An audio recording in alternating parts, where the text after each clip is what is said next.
सुलोचना के बेटा बहू विदेश में रहते थे। बहू सुप्रिया भले ही भारतीय मूल की थी, पर उसे छठ पूजा में कोई विश्वास नहीं था।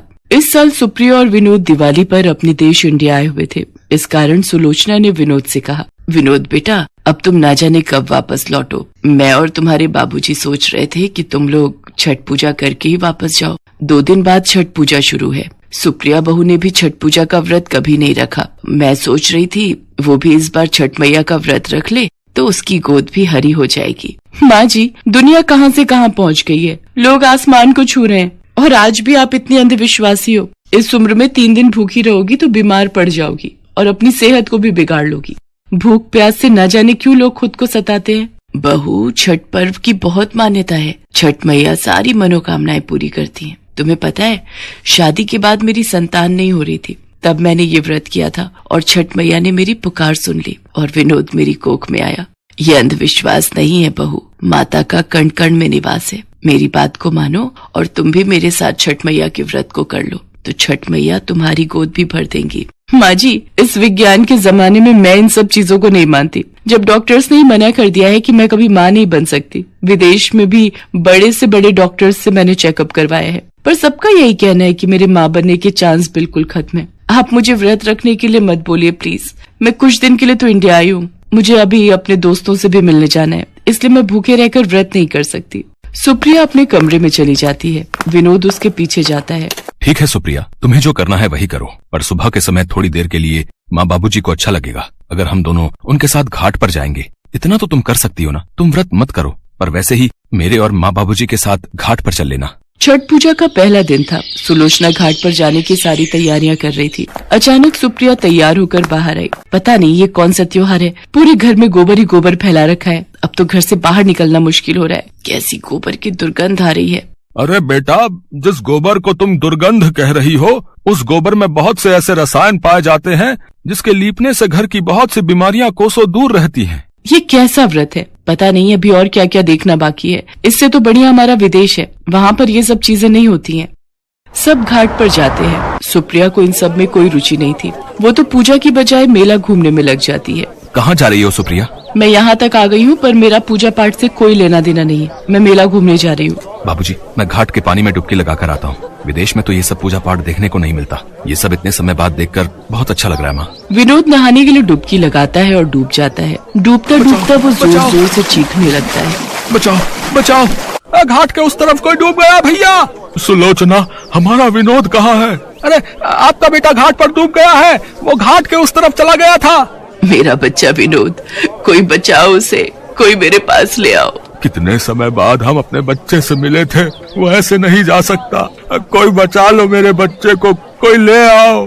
हे छठ मैया, मेरे बच्चे को तुम इस तरह से नहीं छीन सकती हो माँ। जब से मेरी शादी हुई है, मैं पिछले 30 साल से पूजा करती आ रही हूँ। माँ, मेरी भक्ति में कौन सी ऐसी कमी आ गई थी जो मेरी गोद सुनी हो गई? मुझसे या मेरे लाल से ऐसी कौन सी भूल हो गई? मेरा लाल छीन लिया। अरे माँ, मैं तो छठ घाट तेरी पूजा करने आई थी। मेरा बेटा विदेश से यहाँ आपकी छठ पूजा के लिए रुका था। आप उसके साथ ऐसा नहीं कर सकती हो माँ।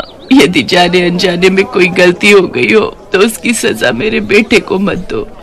मेरा लाल लौटा दो माँ। यदि मेरा लाल नहीं लौटाया तो मैं इसी नदी में कूदकर अपने प्राण त्याग दूंगी। सुलोचना, अपने आप को संभालो। हे छठी मैया, हमें ऐसा दुख क्यों दिया? विनोद के माता पिता का रो रो कर बुरा हाल था। उधर छठ घाट पर आए सभी व्यक्तियों को लाउड स्पीकर पर सूचित किया जा रहा था। घाट के गहरे भाग में न जाएं। अभी अभी सूचना मिली है कि एक व्यक्ति गहरे पानी में डूब गया है। पानी में आगे जाने पर खतरा होने की आशंका है, इसलिए कोई भी नदी के गहरे भाग में न जाए। नदी में विनोद नाम का एक व्यक्ति डूब गया है। विनोद नाम का? ये कैसे हो सकता है? विनोद, विनोद! सुप्रिया जोर जोर से चीखने लगती है और रोने लगती है। मैंने विनोद को मना किया था, हम विदेश में ठीक है, हमें इंडिया आने की जरूरत नहीं है, पर विनोद ने मेरी बात नहीं मानी। मैंने विनोद से कहा था वापस चलो, ये छठ पूजा के चक्कर में मत पड़ो। अगर छठ मैया में इतनी शक्ति है तो कहो उनसे वो मेरे पति को लौटाए। विनोद की माँ सुलोचना तेजी से नदी की ओर भागती है। वो खुद को मारने की कोशिश करती है। सुलोचना रुक जाओ, आगे गहरा पानी है सुलोचना। छठ मैया तो ममतामयी माँ है। वो अपने भक्तों को कभी निराश नहीं होने देती। सुलोचना नदी में डूबने लगती है। अचानक नदी के अंदर से एक लहर उठती है और वो लहर किनारे की ओर जोर से आती है। उसी लहर में से सुलोचना का बेटा विनोद भी बाहर निकल आता है। इस दृश्य को देखकर वहाँ खड़े सभी लोगों की आंखें खुली की खुली रह जाती हैं। सबकी आंखों में खुशी के आंसू आ जाते हैं। तभी वहाँ एक आकाशवाणी होती है। सुप्रिया, मेरी पुत्री, मैं किसी का भी अहित नहीं करती। मैंने तुम्हारी आंखों से अज्ञान का पर्दा हटाने के लिए तुम्हारे पति को पानी में डुबाया था। पुत्री, मैं सदैव अपने भक्तों की रक्षा करती हूँ। इस कलयुग में जो भी भक्त मेरी पूजा सच्चे मन से करता है, मैं उसकी सभी मनोकामनाएं पूरी करती हूँ। तुमने अनजाने में ही आज मुझे सच्चे हृदय से याद किया, इसलिए मेरे आशीर्वाद से अब तुम्हारी सूनी गोद भर जाएगी। तुम्हारे घर भी बच्चे की किलकारी गूंजेगी। विनोद उठ बैठता है। उसे पता था आज छठी मैया ने ही उसकी जान बचाई है। सुप्रिया भी विनोद और अपने सास ससुर के साथ छठ मैया से प्रार्थना में हाथ जोड़ लेती है। सब मिलकर छठ मैया के नाम का जयकारा लगाते हैं। इसके बाद सुप्रिया और विनोद वापस विदेश लौट जाते हैं। सुप्रिया की खुशी का ठिकाना नहीं था। वो माँ बनने वाली थी। वो मनी मन छठ मैया का धन्यवाद करती है और अपने सास ससुर को फोन पर ये खुशखबरी देती है। और 9 महीने बाद सुप्रिया एक प्यारे से बेटे को जन्म देती है। सुप्रिया के साथ ससुर भी इस खुशी के मौके पर विदेश अपने बेटा बहू के पास जाते हैं। सुप्रिया विदेश में रहते हुए भी छठ मैया का व्रत और पूजन पूरे विधि विधान से हर साल करने लगी।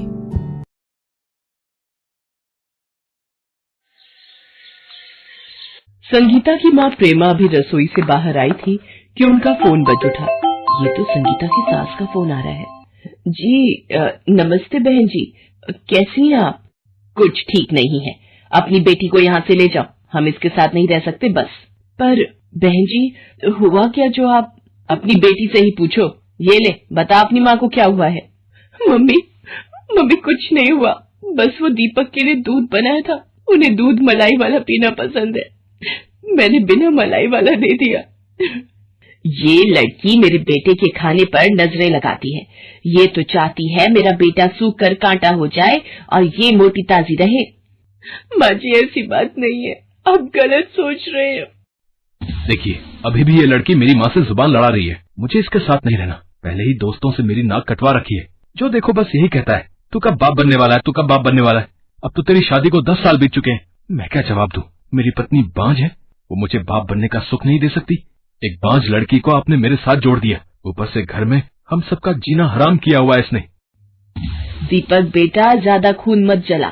हमारी किस्मत ही फूटी हुई है जो ये बांझिन बहू हमारी खूंटे से बांधी। अब सिर पर खड़ी रहेगी। जा हमारे लिए 2 कप गरम चाय बना कर ला। माथा फटा जा रहा है तेरी शक्ल को देख देख कर। संगीता रोती हुई रसोई में चाय बनाने आ जाती है। हे भगवान, मैं क्या करूं? इसमें मेरा क्या दोष यदि मेरे भाग्य में माँ बनने का सुख नहीं आ रहा।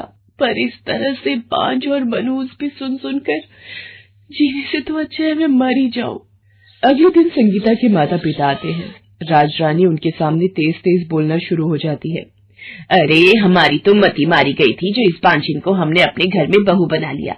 मेरे लड़के के लिए तो लाखों लड़कियां लाइन में लगी थी शादी करने के लिए, पर दीपक के बाबूजी ने आपकी बेटी को पसंद किया। पता नहीं इसके मनहूस कदमों के घर में पड़ते ही वो स्वर्ग से धार गए। बहन जी ऐसा न कहिए, हमने अपनी बेटी को सभी संस्कार देकर आपके घर भेजा था। अगर इससे कोई भूल हो जाती है तो बेटी समझकर माफ कर दिया कीजिए। संगीता, अपनी गलतियों के लिए माँ जी से माफी मांगो। रहने दीजिए बहन जी, ये ढोंग करने की जरूरत नहीं है। ये तो आप भी जानती हैं कि आपकी बेटी गलत है। अब एक ही रास्ता है, इसे कुछ दिन के लिए अपने साथ ले जाइए। जब हमें लगेगा कि ये सुधर गई है, हम इसे खुद लेने आ जाएंगे। माँ जी, मैं माँ और बाबूजी के साथ नहीं जाना चाहती। आप ऐसा क्यों कर रही हैं? संगीता, तुम आज ही अपने मायके जाओगी। माँ ने जो बोल दिया सो बोल दिया, नहीं तो तुम मेरा गुस्सा जानती हो। संगीता, कोई बात नहीं, तू कुछ दिन के लिए चलकर हमारे साथ रह ले। दामाद जी तुझे लेने आ जाएंगे।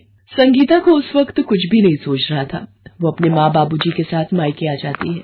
मायके आए संगीता को 1 हफ्ता बीत चुका था।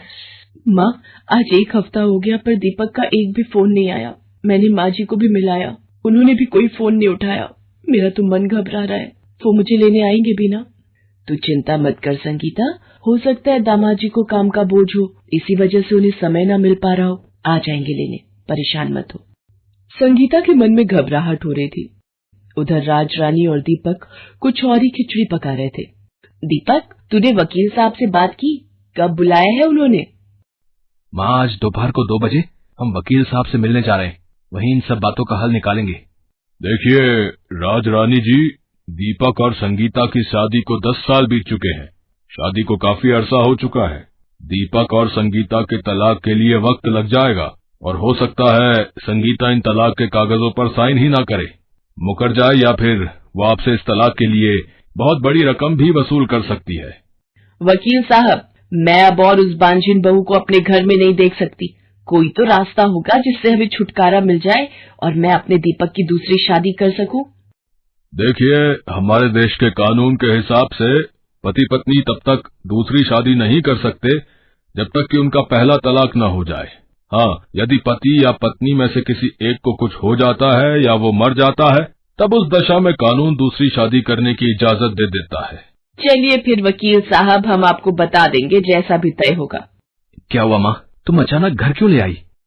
वकील साहब ने कहा यदि पति पत्नी दोनों में से किसी को कुछ हो जाए तो दूसरा ब्याह किया जा सकता है। यदि... माँ, मैं समझ गया, तुम्हारा इशारा किस तरफ है। अब मुझे आगे क्या करना है ये बताओ। देख, 2 दिन बाद छठ पूजा आने वाली है। संगीता को आज ही लेने चले जा। अगर पूछे कि दिवाली पर नहीं आए तो बात मेरे ऊपर डाल देना कि माँ का ब्लड प्रेशर बढ़ गया, तो बेड रेस्ट था और संगीता बेकार में घबरा जाती इसलिए नहीं बताया। माँ, तुम चिंता मत करो, मैं बातों को चीनी की चाशनी में डुबोकर ही बोलूंगा। दीपक संगीता को न जाने कौन सा षड्यंत्र रचकर लेने चल पड़ता है।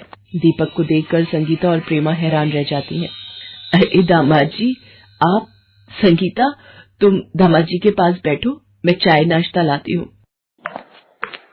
माँ जी कैसी हैं? संगीता, माँ की तबीयत खराब हो गई थी।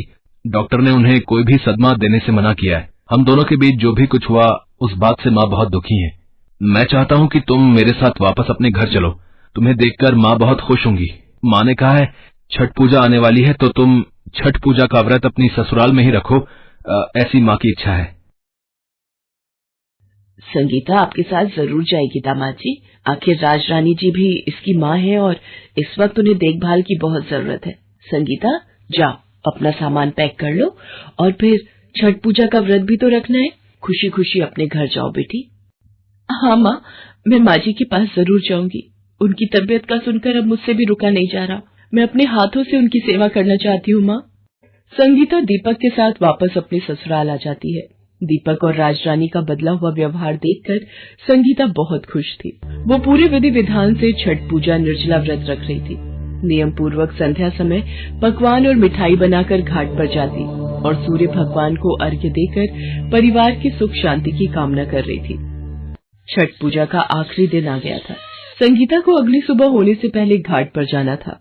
राज रानी संगीता से बोली, बहू तुम समय से सो जाओ, फिर जल्दी उठकर घाट पर भी जाना है। थोड़ी थकान भी दूर हो जाएगी, तुम लेट लो। माँ जी, आप मेरा कितना ध्यान रखते हो। मैं बहुत खुश नसीब हूँ जो आप जैसी सासू माँ मिली। संगीता कमरे में जाकर लेट जाती है और उसकी आंख लग जाती है। तभी ध्यान से तेल छिड़कना, कहीं उठ न जाए। अगर इसकी आंख खुल गई तो शोर मचा देगी। चिंता मत करो माँ, मैं कमरे में रखा वो छठ पूजा का दिया नीचे उड़ेल दूंगा। लोग समझेंगे दिए से आग लगी है, हम पर किसी को भी शक नहीं होगा। संगीता गहरी नींद में सो रही थी। दीपक पूरे कमरे में मिट्टी का तेल छिड़क देता है और छठ पूजा के जलते दिए को उड़ेल देता है। आग कमरे में फैलने लगती है। दीपक कमरे से बाहर जाने लगता है। ये दरवाजा कैसे बंद हो गया? ये खुल क्यों नहीं रहा? अरे कसकर धक्का दे, खुल जाएगा। माँ, दरवाजा नहीं खुल रहा है, लगता है जाम हो गया है। मुझे नहीं मरना माँ, कोई बचाओ। अरे ये दरवाजा कैसे बंद हो गया? ये आग कैसे लगी? सुनिए, घबराइए नहीं, आपको कुछ नहीं होगा। हे छठ मैया, हमारी रक्षा करो। मुझे मार दो पर मेरे पति की रक्षा करो मैया। मेरे छठ पूजा व्रत की लाज रखो माँ। ये क्या हो रहा है? दीपक, मेरे बच्चे, दरवाजे को धक्का मार, खुल जाएगा। माँ, शायद हमारे पापों की सजा हमें मिल रही है। संगीता, मैं और माँ तुम्हें जलाकर मारना चाहते थे पर आग तुम्हें छू भी नहीं रही है। ये मेरी ओर ही बढ़ रही है, मैं नहीं बचूंगा। हे छठ मैया, इनकी भूल क्षमा कर दो। अपने सुहाग के बिना मैं भी मर जाऊंगी। माँ, मेरा व्रत सफल करो माँ, अपना क्रोध शांत करो देवी मैया, दया करो मैया, नहीं तो मैं भी यही सिर पटक पटक कर आपके चरणों में प्राण त्याग दूंगी मैया।